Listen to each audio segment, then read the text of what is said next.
Hey, do you want to learn how to create a view template in Notion Mail? In this video, I'm going to help solve your problem. So if you found this video helpful, don't forget to like, subscribe, and let's get to it. To create a view template in Notion Mail, we're going to go to Notion Mail first. And on the left-hand side, you're going to find views here. You can create a new view by clicking on that button.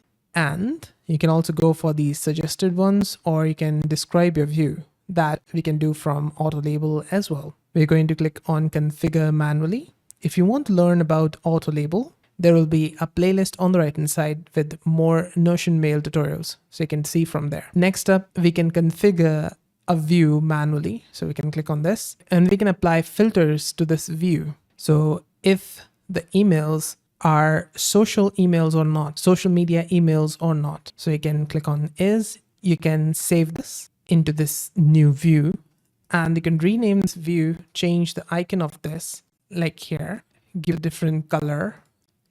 Also, you can click on add view and in here in filter, you've got all this. You can also go for properties, make changes here, add more properties. In group, you can group by date and all the other ones. You can also use a template here. So you can click on this and there are a lot of these different templates that you can use. The social media template, the travel template. So all your travel related emails are going to go inside this travel view over here. There's also unsubscribe and other ones. So let's start with the blank one. Let's name it something different here. And you can group by priority, email domain or read, unread. Let's go with priority. Let's create the view. Down here on test, this is the view we created with the template. And we can click on this edit view and group by important to do.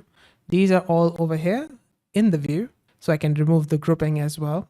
I can click on these, make changes to the colors, the text, set it as default or delete from here. The filter you can also access from here. Instead of going here, you can also access the filter by clicking over here, add a new filter and such. The properties, you can remove them. So subject, you can remove these and hidden in mail list, you can enable it back. Customize hover actions, I've made another video on it, you can check it out. You can delete the view from here and you can also go to use template and choose one of these. So I can go for a travel one. You don't have any emails from the domains in this template. So if it detects any travel emails, it's going to group by domain of these travel companies into that view. So you can add it. And just like that, here we have got domains inside this view. And I can go here in properties. I can go in this group over here. And this is email and domain. This is grouped by email and domain instead of the label or priority. And if you want to add more domains to it, just type in the travel company that you have bought from. For example, I'm just going to type in Skyscanner. It's a popular website which gets cheap flights. Here, it has suggested this. And on the right of this, you're going to find a plus icon. So click on it. I'm going to add it over here. You can also add an email like this. And that's it. That's how to create a view template in Notion Mail. Did this video help solve a problem? Let me know with a like and comment. Also on the right hand side, you're going to find more Notion Mail tutorials. So see you there and bye for now.